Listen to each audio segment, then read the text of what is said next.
সেই প্রিয় নবী, দয়ার নবী, মায়ের নবী জনাব মুহাম্মদ রাসূলুল্লাহ সাল্লাল্লাহু আলাইহি সাল্লামের দুয়ারে দুরূদ পেশ করি। সকলে বলি সাল্লাল্লাহু আলাইহি সাল্লাম। সম্মানিত হাজিরিন, যে আজকের অনুষ্ঠান কি উদ্দেশ্যে, এটা কি আমাদের কি অজানা না জানা? জানা। কথা বলার আগেই যে মজলিসের কোরআনের তাফসির বা অনুবাদ করার ক্ষেত্রে সেই জায়গার যে সামনে জায়গাগুলো পূরণ করে সুন্দর করে এগুয়ে এগুয়ে বসে সেই জায়গাগুলো পরিপূর্ণ করে নিতে হবে। এটা হলো কি ইসের আদব, কোরআনের আদব। এই জন্য যে জায়গাগুলো খালি আছে একটু সামনে সামনে এসে জায়গাগুলো পূরণ করে ফেলেন। সম্মানিত হাজিরিন, এই রবিউল আউয়াল মাস, এই মাসেই আমাদের প্রিয় নবী, দয়ার নবী, মায়ের নবী জনাব মুহাম্মদ রাসূলুল্লাহ সাল্লাল্লাহু আলাইহি সাল্লাম তিনি পৃথিবীতে আগমন করেছিলেন। এটা আমরা সকলেই জানি কিনা বলেন?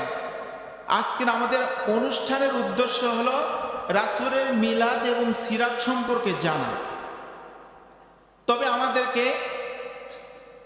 মিলাদুন নবী অর্থাৎ জন্ম বৃত্তান্ত আমাদের আপনাদের মসজিদের সম্মানিত খতিব সাহেব তিনি গুরুত্বপূর্ণ আলোচনা করতেছিলেন। ওমা আরসালনাকা ইল্লা রাহমাতাল লিল আলামিন, এই আয়াত এবং একটি হাদিস, মান আহাব্বা সুন্নতি ফাকাদ আহাব্বানি ওয়া মান আহাব্বানি কানা মাই ফিল জান্নাহ, একটা হাদিস এবং একটা আয়াতের উপরে গুরুত্বপূর্ণ আলোচনা রেখেছেন।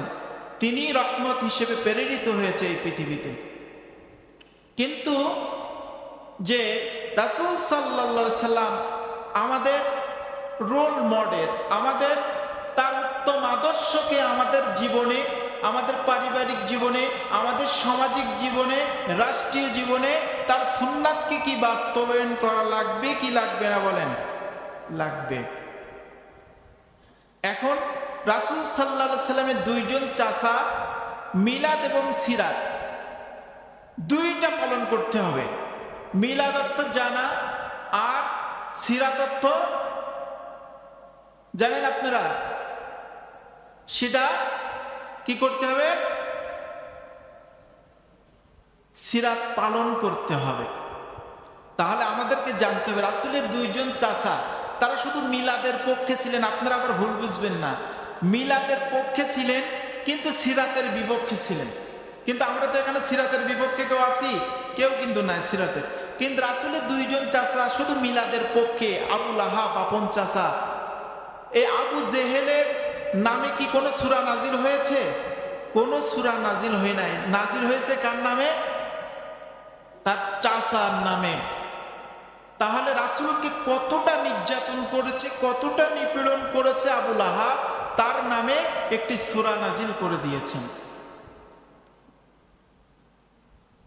এবং দুইজন চাচা তারা জান্নাতি এবং দুইজন জাহান্নামী। সিরাত এবং মিলাদুন নবী পরে যদি আলোচনার পরে যদি সময় থাকে ইনশাআল্লাহ আপনাদেরকে সংক্ষেপে আমি এটা বোঝাইয়া দিব। এবার আসি রাসূলুল্লাহ সাল্লাল্লাহু আলাইহি সাল্লামের হায়াতের জিন্দেগি কত বছর? একটু কথা বলবেন। হায়াতের জিন্দেগি কত বছর? 63 বছর। এই 63 বছর কয় ভাগে বিভক্ত করা? 3 ভাগে বিভক্ত করা। নবুয়তের আগে 40 বছর, নবুয়তের পরে 23 বছর 2 ভাগে, মাক্কি জীবন আর মাদানী জীবন। মাক্কি কত বছর? 13 বছর। আর মাদানী কত বছর? 10 বছর। আমি আলোচনা কিন্তু গুছাই শুরু করব। এবার আসি যে নবুয়তের আগে 40 বছর আবার 2 ভাগে বিভক্ত। কয় ভাগে? 2 ভাগে বিভক্ত। 17 বছর পর্যন্ত এবং 17 বছর থেকে 40 বছর পর্যন্ত। তাহলে 17 আর 23 কয় ভাগে বিভক্ত? কিভাবে রাসূল সাল্লাল্লাহু আলাইহি সাল্লাম তার জীবন যাপন তিনি করেছিলেন, কেটেছিলেন, এই আলোচনা আপনাদেরকে করব। এবং মদিনায় গিয়ে তিনি মৌলিক 4টা কাজ করেছিলেন। কয়টা কাজ করেছিলেন?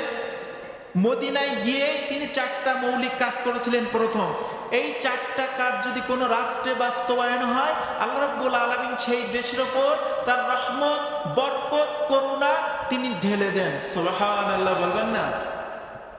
তাহলে আমরা এটাও শুনবো। এবার আসি মাক্কি জীবন। মাক্কি জীবন কয় ভাগে বিভক্ত আপনারা জানেন? মাক্কি জীবন আপনারা মুখস্থ করবেন, খুব সংক্ষেপে আপনাদেরকে বোঝানোর জন্য আলোচনাগুলো তৈরি করেছি। মাক্কি জীবন হলো 4 ভাগে বিভক্ত।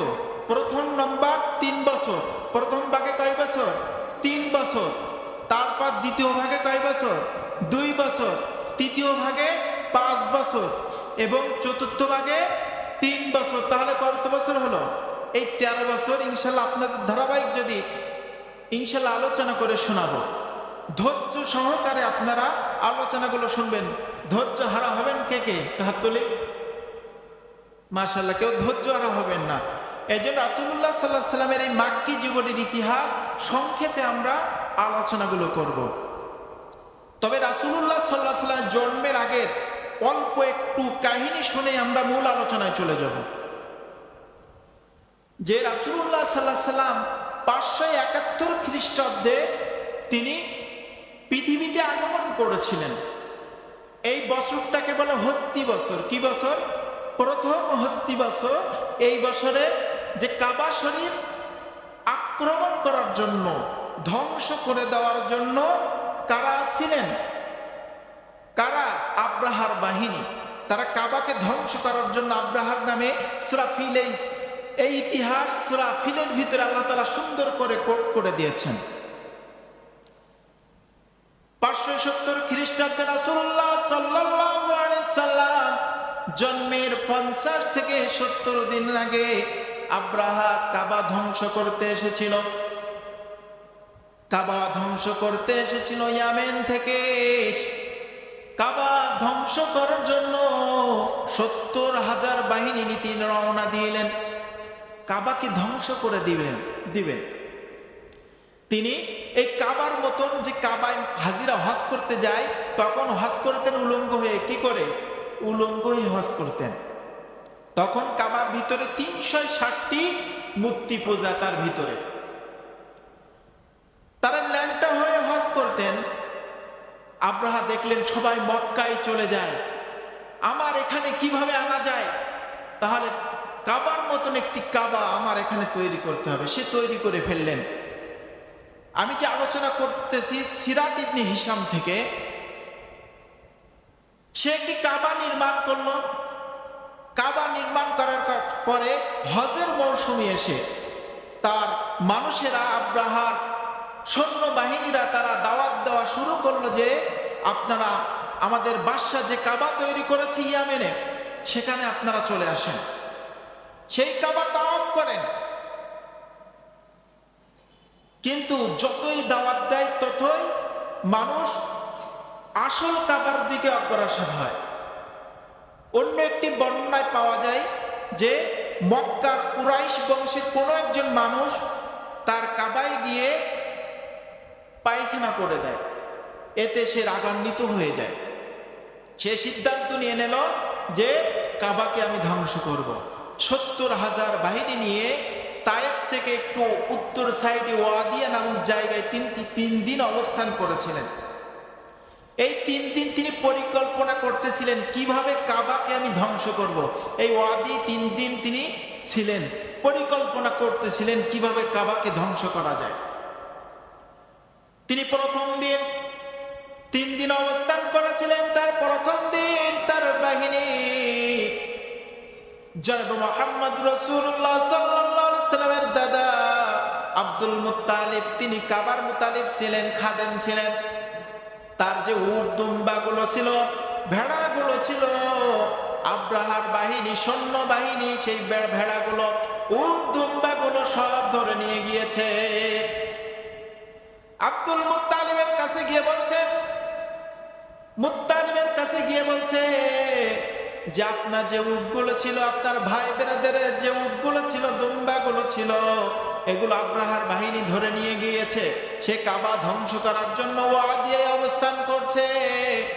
আপনি কাবাকে রক্ষা করেন। কাবাকে কি? কাবা কার ঘর? আল্লাহর ঘর। আল্লাহর ঘর আল্লাহই রক্ষা করবেন। আব্দুল মুত্তালিব ছুটে গেলেন, কাবার চত্বরে চলে গেলেন। কাবার গেলাপ ধরে তখন আব্দুল মুত্তালিব দোয়া করছেন, ওগো মালিক সবল বাহিনী, আমি তো দুর্বল বাহিনী। তারা সবল হয়ে দুর্বলের উপর আক্রমণ করতে এসেছে, এই কাবার উপর আক্রমণ করতে এসেছে। ওগো মালিক, আমার ভেড়াগুলো, উটগুলো, দুম্বাগুলো আব্রাহার বাহিনী ধরে নিয়ে গিয়েছে। আমি তোমার কাছে ফরিয়াদ করি, আমার যে উট, দুম্বা, ভেড়াগুলো ধরে নিয়ে গিয়েছে সেইগুলো আমি নিয়ে আসবো, কিন্তু তোমার ঘর, তোমার কাছে ফরিয়াদ করি, তোমার ঘর তুমি রক্ষা করবে। আব্দুল মুত্তালিব চলে গেলেন, আব্রাহার কাছে গিয়ে বললেন, দায়িত্বহীন ভাষায় আব্রাহার সামনে গিয়ে বললেন, হে আব্রাহা, আমার যে উট, ভেড়া, দুম্বাগুলো তোমার বাহিনী ধরে নিয়ে এসেছে সেইগুলো ফেরত চাই। কি চাই? ফেরত চাই।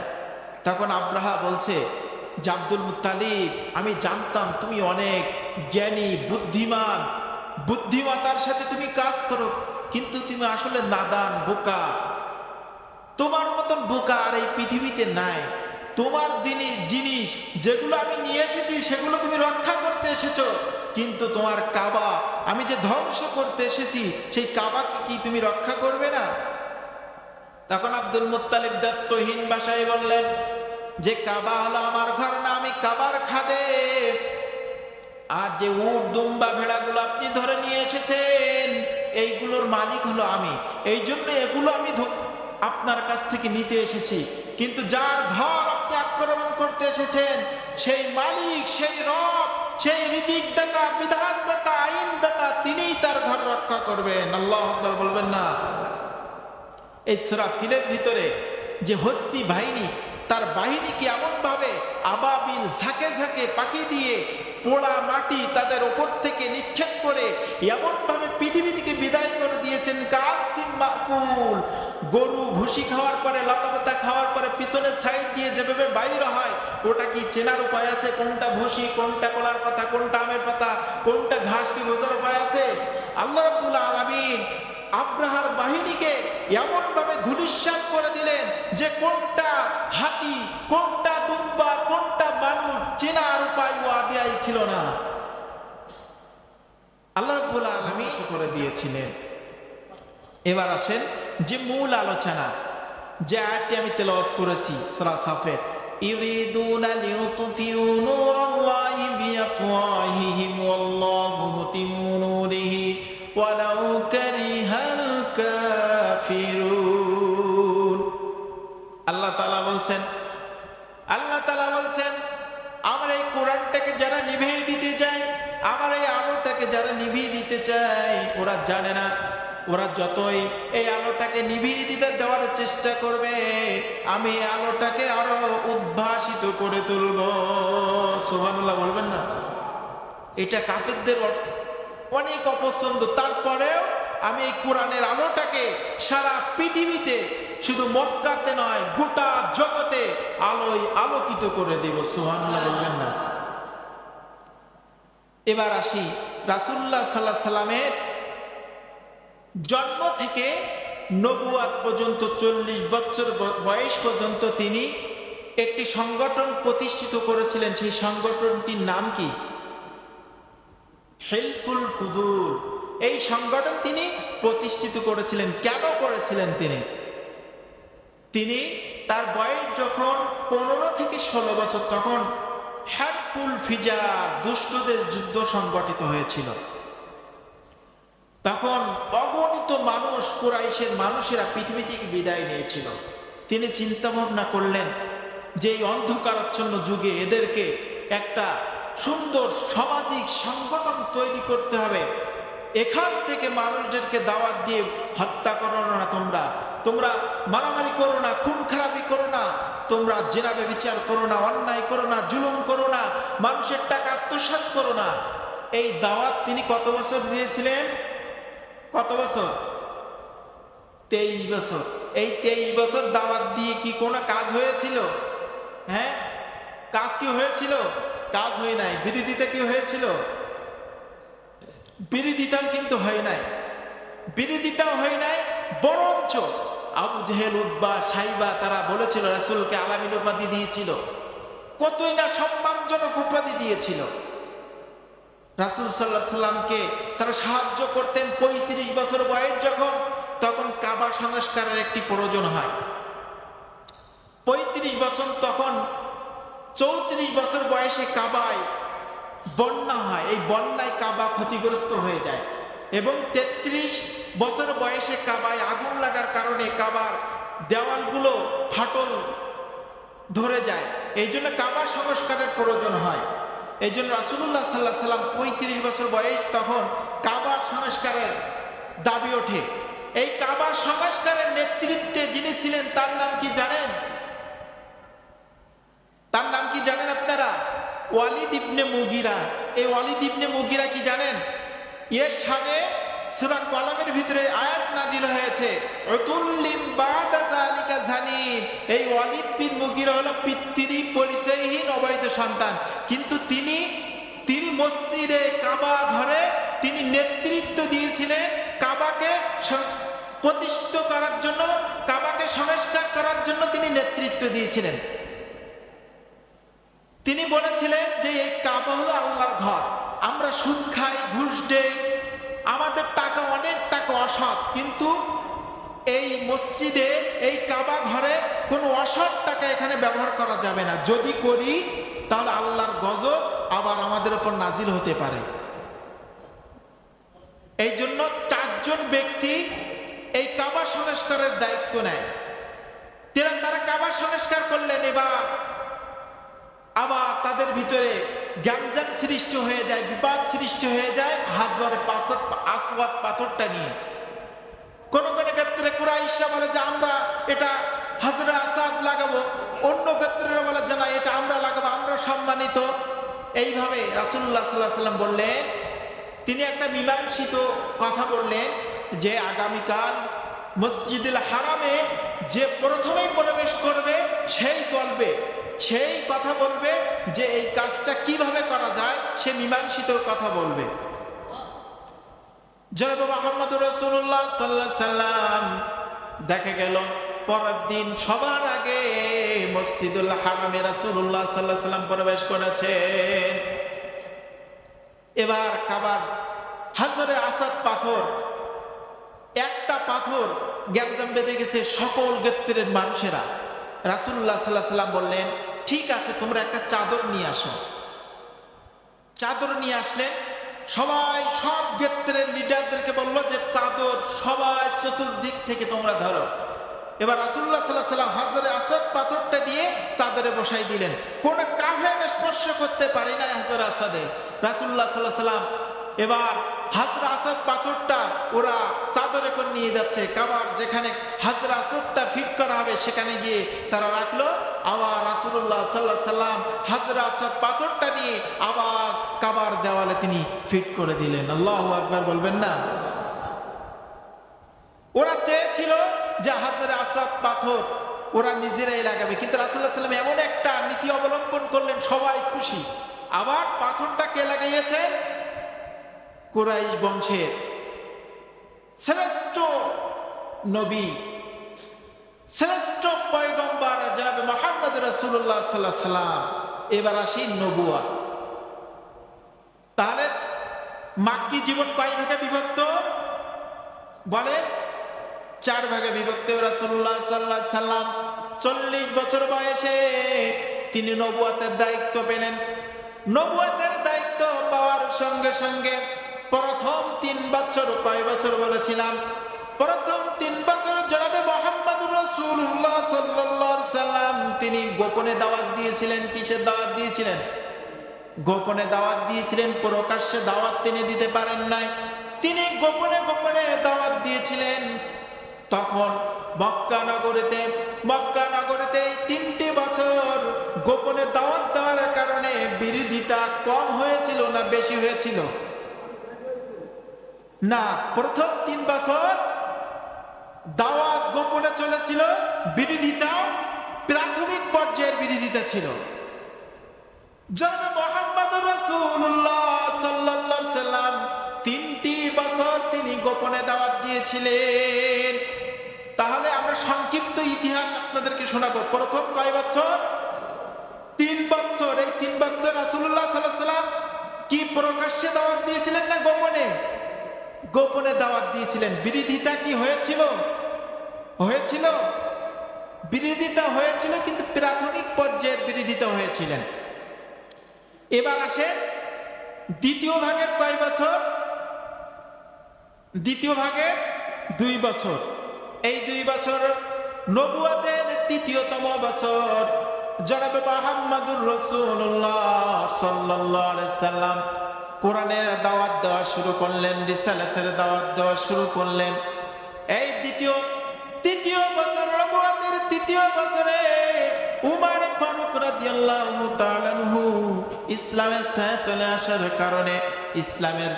আসার কারণে জনাব মুহাম্মদুর রাসূলুল্লাহ সাল্লাল্লাহু আলাইহি সাল্লামকে বলা হয়েছে, ইয়া রাসূলুল্লাহ, ইয়া হাবিবাল্লাহ, আজ থেকে কোনো গোপনে দাওয়াত দেওয়া চলবে না, আজ থেকে প্রকাশ্যে দাওয়াত দেওয়া লাগবে।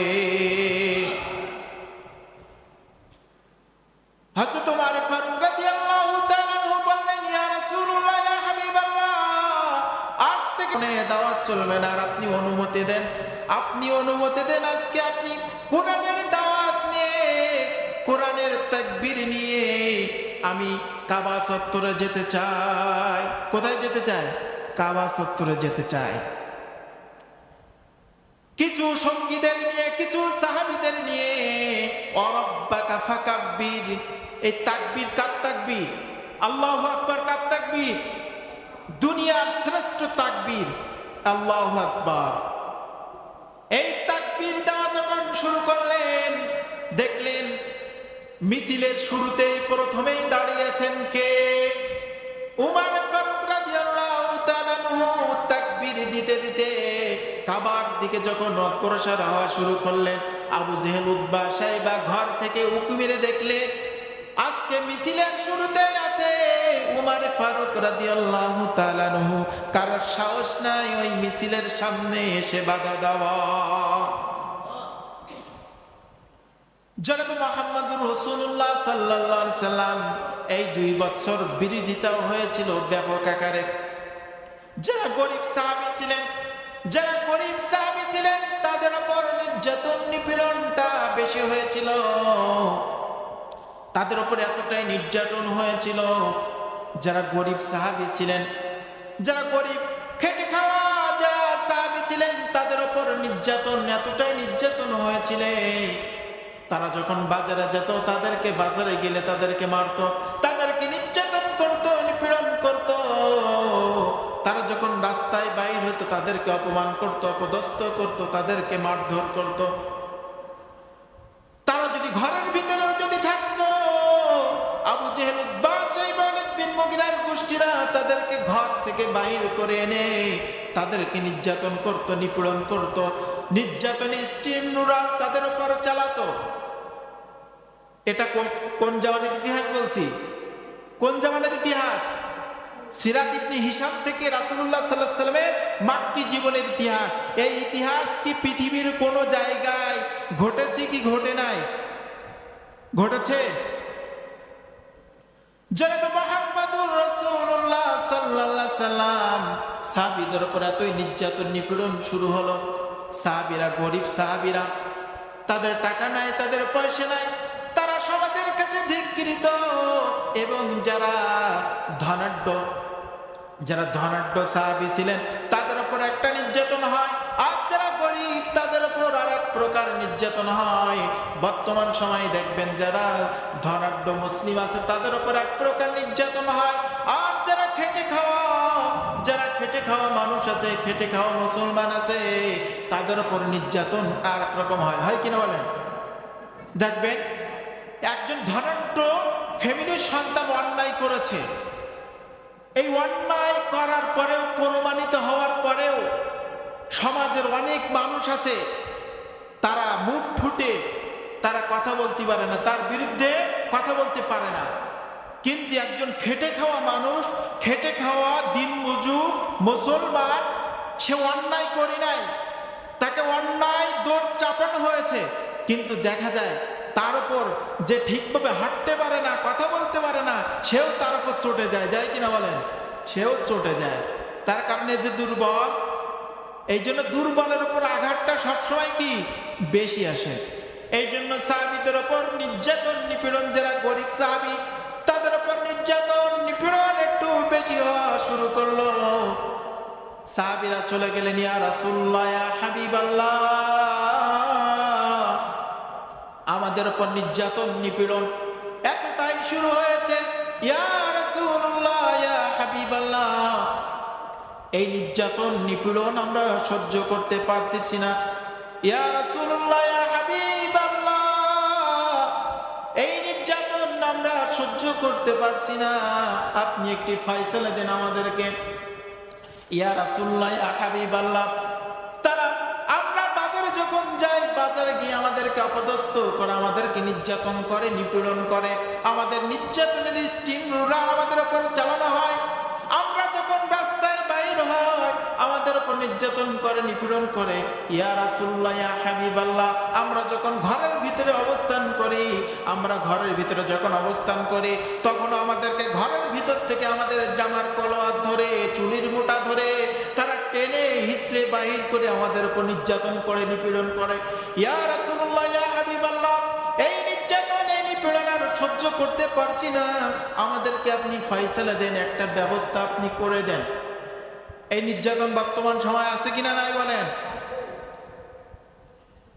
জনাব মুহাম্মদুর রাসূলুল্লাহ সাল্লাল্লাহু আলাইহি সাল্লাম তাদেরকে বললেন, ঠিক আছে, তোমাদেরকে এতই নির্যাতন করছে, নিপীড়ন করছে আবু জেহেল, উতবা, সেই ওয়ালিদ বিন মুগীরার গোষ্ঠীরা, তোমরা আমার পাশের দেশ আবিসিনিয়া, এখানের বাদশা নাজ্জাশীর অনেক ভালো মনের মানুষ, অনেক নরম মনের মানুষ, হৃদয়টা অনেক সুন্দর নরম, ওখানে যদি তোমরা হিজরত করতে পারো, ওখানে তোমরা সুন্দরভাবে থাকতে পারবা, ওখানে সুস্থভাবে তোমরা থাকতে পারবা, তোমরা আবিসিনিয়ায় তোমরা হিজরত করতে পারো। কোথায় হিজরত করবে? কোথায়?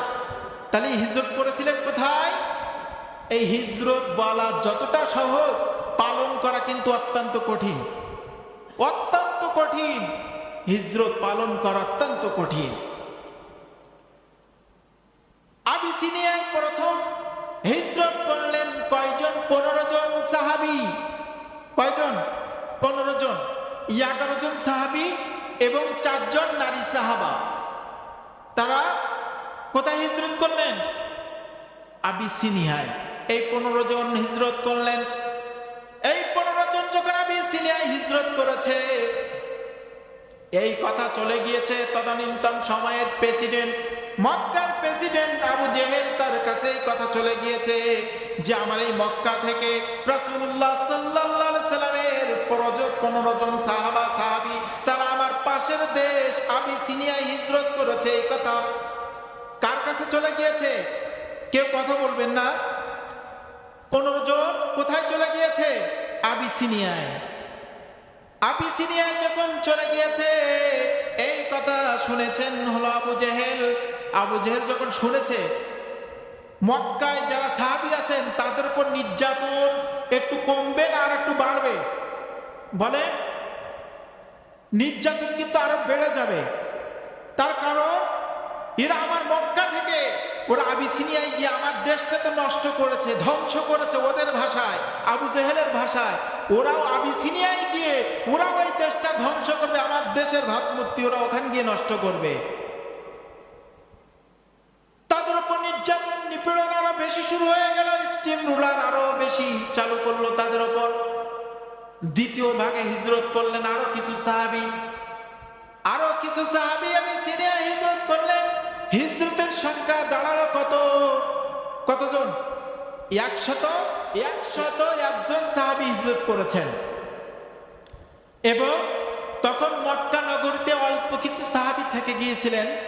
সিরাত ইবনে হিশাম থেকে যেটা পাওয়া যায়, 40 থেকে 42 জন সাহাবী মক্কায় থেকে গেলেন। এবার বলেন এদের উপর নির্যাতন আরো বাড়বে না আর একটু কমে যাবে? আরো বেড়ে যাবে।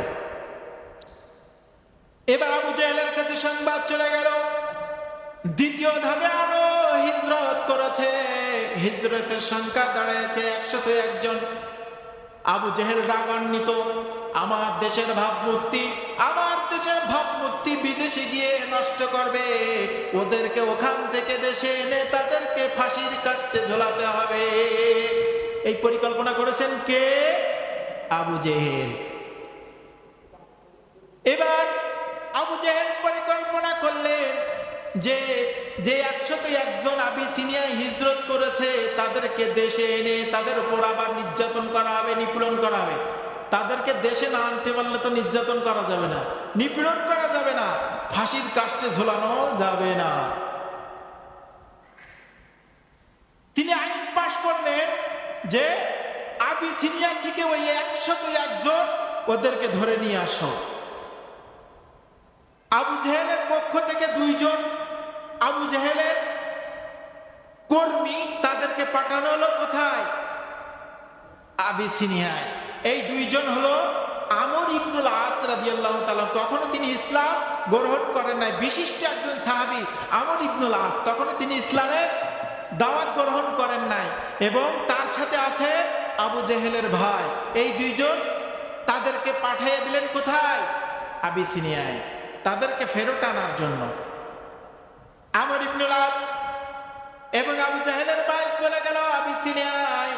আবিসিনিয়ায় তাহলে হিজরতের নবুয়াতের কততম বছরে আলোচনা করছি?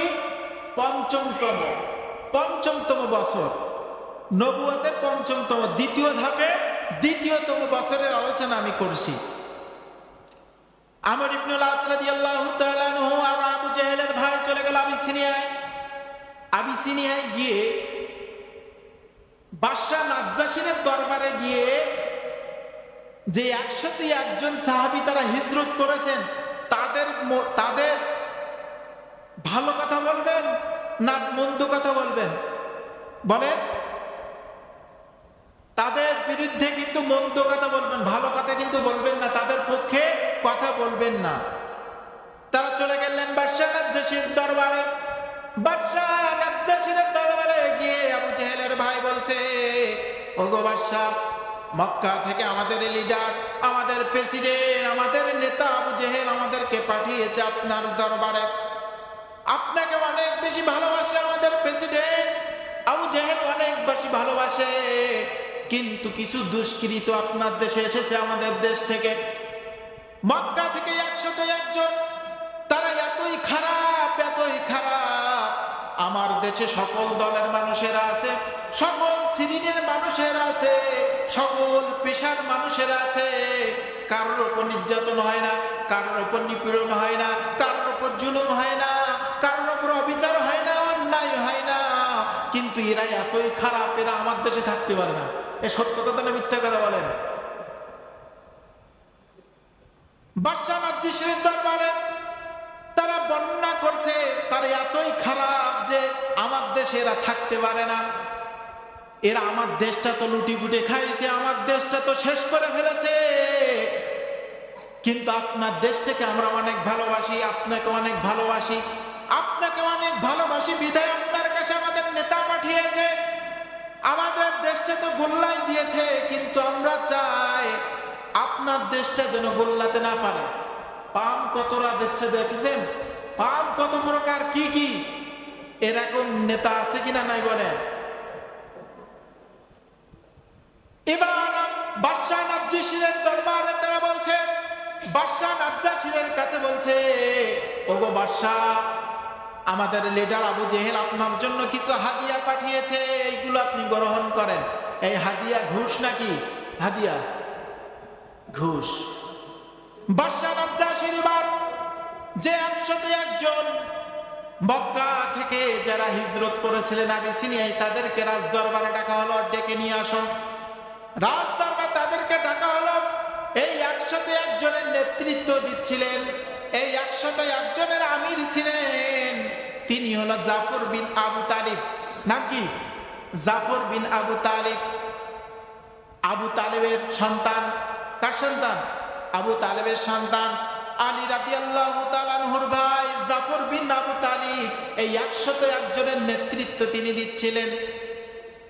এই জন্য কোন মুসলমান যখন বাইরে যাবে 3 চারজন যখন একসঙ্গে বাহির হবে, সেই 3-4 জনের ভিতর থেকে একজন আমির নির্বাচিত হতে হবে।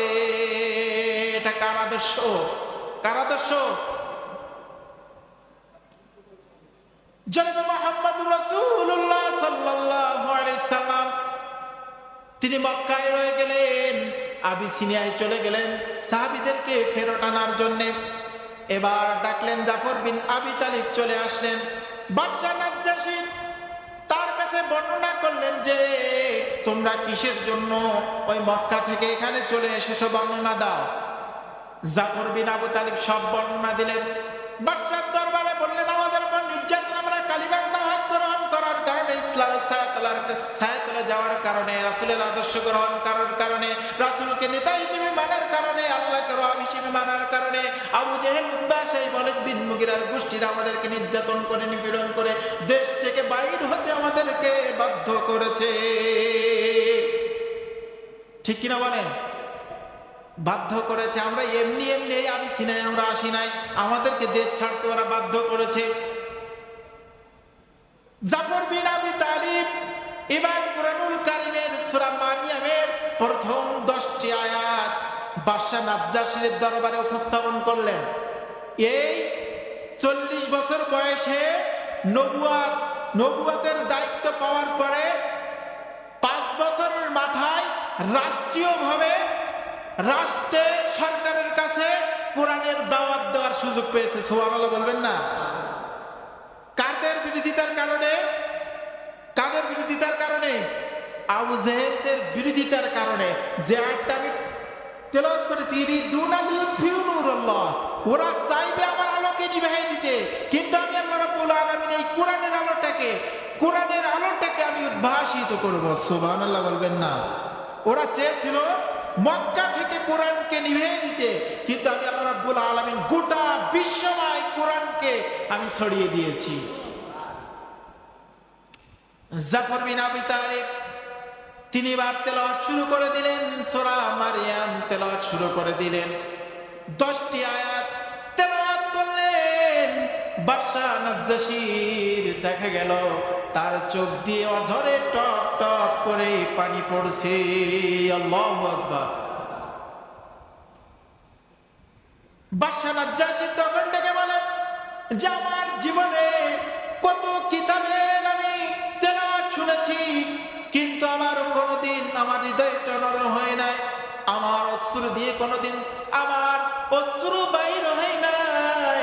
কিন্তু জাফর বিন আবি তালিব তুমি কি শোনাইলে, তুমি কি শোনাইছো আজকে আমাকে? এটা কোনো মানুষের কিতাব হতে পারে না, দুনিয়ার কোনো মানুষের কিতাব হতে পারে না। আমি বিশ্বাস করি এটা মহান রবের কিতাব। আল্লাহু আকবার। বাদশা নাজ্জাশী এবার যে হাদিয়ার টাকাগুলো দিয়েছিল, হাদিয়া দিয়েছিল, আবু জেহেল পাঠিয়েছিল, এই হাদিয়াগুলো তাদের কাছে ফেরত দিলেন। কাদের কাছে? আমর ইবনুল আস রাদিয়াল্লাহু তাআলা আবু জেহেলের ভাই, তাদের কাছে ফেরত দিলেন যে তোমাদের গোষ্ঠীরা কাবা চত্বরে উটের পচা নাড়ি ভুড়ি মাথার উপর চাপিয়ে দিয়েছে, মনে হয় তোমার পিতা পৃথিবী থেকে বিদায় নিয়েছে। মহিলা মানুষ ফাতিমা রাদিয়াল্লাহু তাআলা বাড়ি থেকে ছুটলেন, কাবা চত্বরে এসে দেখলেন উপর থেকে নাড়ি ভুড়িগুলো ছাড়িয়ে নিলেন। কতটাই নির্যাতন করেছে সেদিনের মতো রাসূলুল্লাহ সাল্লাল্লাহু আলাইহি ওয়াসাল্লাম বেঁচে গিয়েছিলেন, কতটাই নির্যাতন করেছিলেন, নিপীড়ন করেছিলেন। এবং আবু তালিব যতদিন বেঁচে ছিলেন, মক্কার কোন নেতা, মক্কার কোন কুরাইশের কাফের নেতারা রাসূলের গায়ে ফুলের টোকা মারার তারা সাহস পায় নাই, কিন্তু তারা আজকে রাসূলের গায়ে হাত তুলেছে। কোথায় হাত তুলেছে? রাসূলের গায়ে হাত তুলেছে। এই 50তম বছর জনাব মুহাম্মদ রাসূলুল্লাহ সাল্লাল্লাহু আলাইহি সাল্লাম, তার জন্য মক্কায় থাকা নিরাপদ না অনিরাপদ?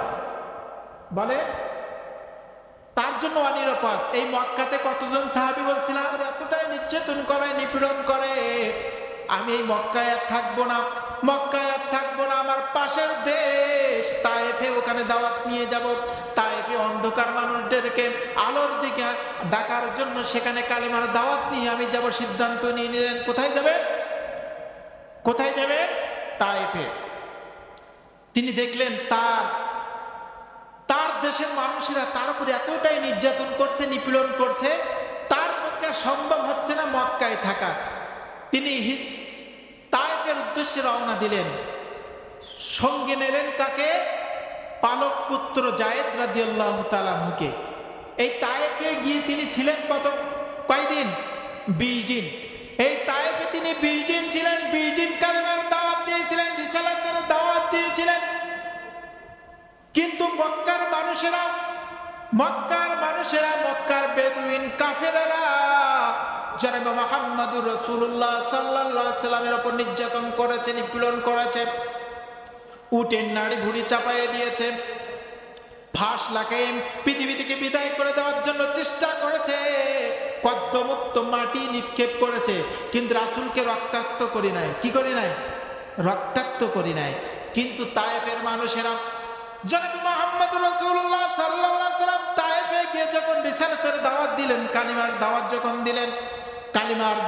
যখন দিলেন, তারা এমনভাবে রাসূলুল্লাহ সাল্লাল্লাহু আলাইহি সাল্লামের উপর পাথর নিক্ষেপ করেছে, তায়েফের ময়দানে তিনবার রাসূল বেহুশ হয়ে গিয়েছেন।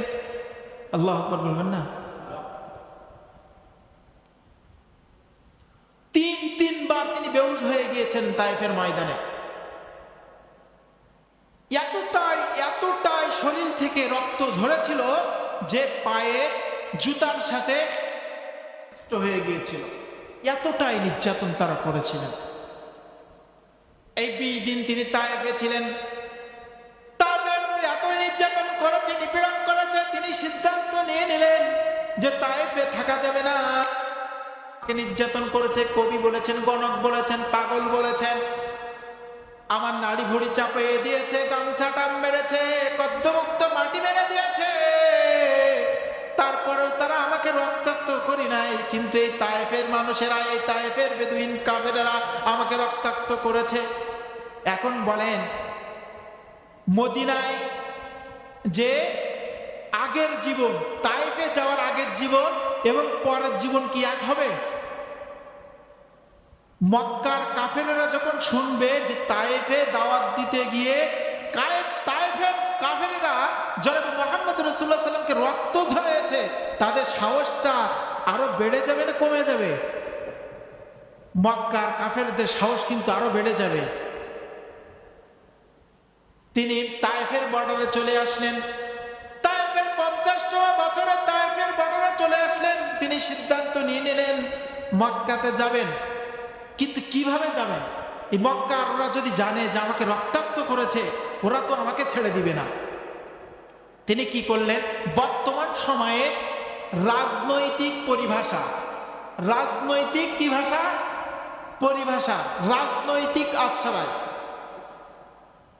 তিনি রাজনৈতিক আচ্ছারায় চেয়েছেন মক্কার বড় বড় লিডারদের কাছে, আবু জেহেল, উতবা, সাইবা, ওয়ালিদ বিন মুগিরার কাছে রাসূলুল্লাহ সাল্লাল্লাহু আলাইহি সাল্লাম চিঠি লিখলেন যে আমাকে একটু সাপোর্ট দিতে হবে, আমাকে একটু জায়গা দিতে হবে, মক্কায় আমাকে একটু সাপোর্ট দেওয়া লাগবে।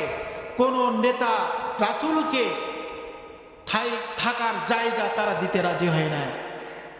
কত ঘুষখোর, সুদখোর, জিনাখোর, মদখোর, গাঞ্জাখোর, ফেনসিডিলখোর, ইয়াবাখোর, নারী কেলেঙ্কারিখোর, এরা দেশে বুক ফেলিয়ে ঘোরে। আর জনাবে মুহাম্মদ রাসূলুল্লাহ সাল্লাল্লাহু আলাইহি সাল্লাম, বিশ্ব নবী, দয়ার নবী, মায়ের নবী, তার জন্য একটু জায়গা মক্কা নগরীতে হচ্ছে না। জনাবে মুহাম্মদ রাসূলুল্লাহ সাল্লাল্লাহু আলাইহি সাল্লাম এবার চিঠি লিখলেন মক্কার আরেকজন নেতা মুতঈম ইবনে আদি, নাম কি? মুতঈম ইবনে আদির কাছে চিঠি লিখলেন যে আমাকে একটু আশ্রয় কি দেওয়া যায় মক্কাতে। তায়েফের বর্ডারে এসে চিঠি লিখলেন। মুতঈম ইবনে আদি চিঠি পাওয়ার সঙ্গে সঙ্গে বললেন, আব্দুল্লাহর বেটা মুহাম্মদ, আপনি মক্কায় প্রবেশ করেন, আপনাকে আমি শেল্টার দিব, আপনাকে আমি আশ্রয় দিব। সুবহানাল্লাহ বলবেন না? মুতঈম ইবনে আদি কিন্তু কালেমার দাওয়াত গ্রহণ করেন নাই, কিন্তু আল্লাহ তাআলা তাকে কবুল করেছে রাসূলকে আশ্রয় দেওয়ার জন্য। মুতঈম ইবনে আদি এই 50তম বছরে মক্কায় গিয়ে সেই রাতে জনাবে মুহাম্মদ রাসূলুল্লাহ সাল্লাল্লাহু আলাইহি সাল্লাম তার ঘরে তিনি ছিলেন। সেই রাতে সকালে এসে মুতঈম ইবনে আদি বলল, জনাবে মুহাম্মদ রাসূলুল্লাহ সাল্লাল্লাহু আলাইহি সাল্লামকে বললেন, ইয়া রাসূলুল্লাহ, ইয়া হাবিবাল্লাহ, আমার একটা ক্রেডিট আছে, আমি একজন নেতা, মক্কার নেতা। আমি আপনাকে আশ্রয় দিয়েছি, আপনি কেন ঘরের ভিতরে লুকাই থাকবেন? আর আমার দুইজন সন্তান, যুবক সন্তান আছে। আপনি সকালে চলে যাবেন, কাবা চত্বরে চলে যাবেন, কাবা তাওয়াফ করবেন। আমি সেখানে থাকবো, আর আমার দুইজন যুবক সন্তান রাঙ্গা তরবারি নিয়ে তারা আপনাকে পাহারা দিবে। সুবহানাল্লাহ বলবেন না? আল্লাহ তাআলা ব্যবস্থা করে দিলেন। জনাবে মুহাম্মদ রাসূলুল্লাহ সাল্লাল্লাহু আলাইহি সাল্লাম কাবা চত্বরে গেলেন, কাবা তাওয়াফ করা শুরু করে দিলেন। আর মুতাইম ইবনে আদির দুইজন সন্তান রাঙ্গা তরবারি নিয়ে তারা পাশে দাঁড়িয়ে আছে।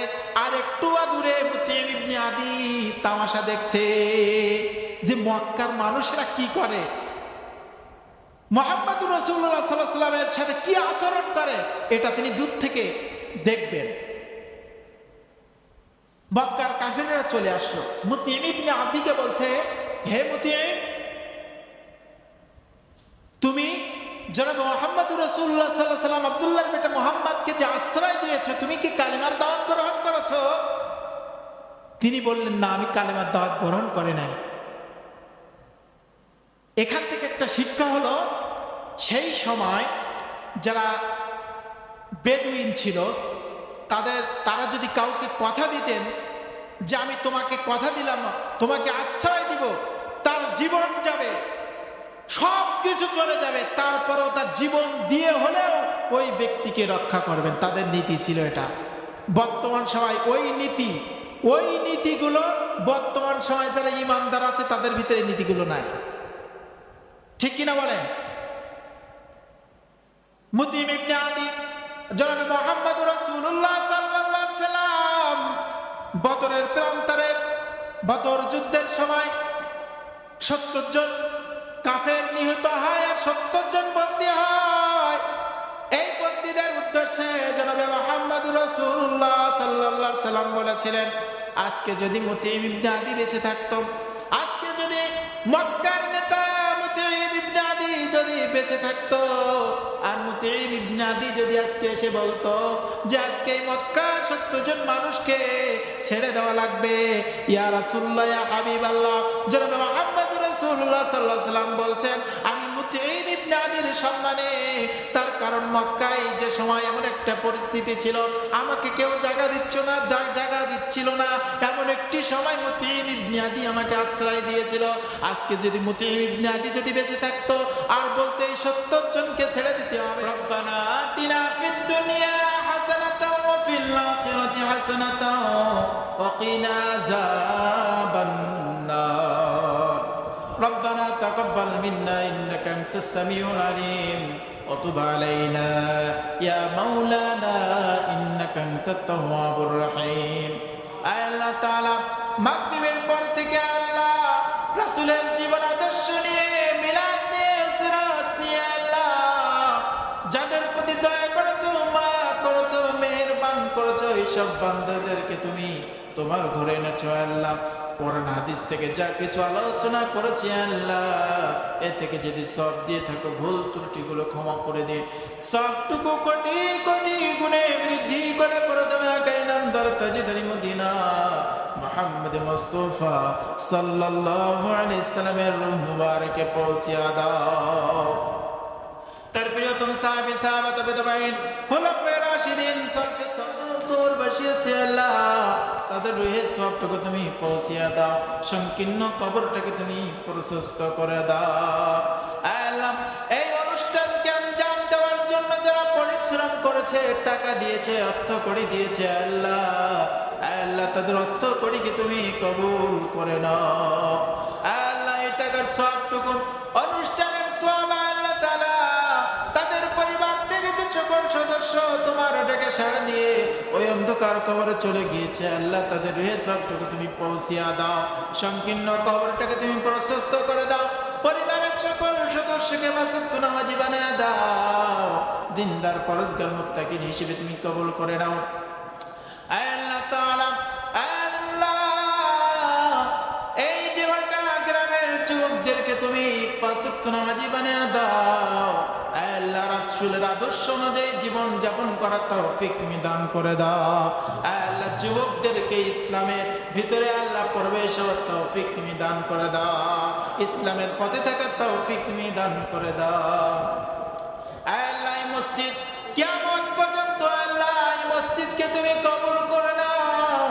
আল্লাহ মসজিদের দায়িত্বরত যারা আছে আল্লাহ, ইমাম সাহেব যিনি আছে আল্লাহ তাকে তুমি কবুল করে নাও।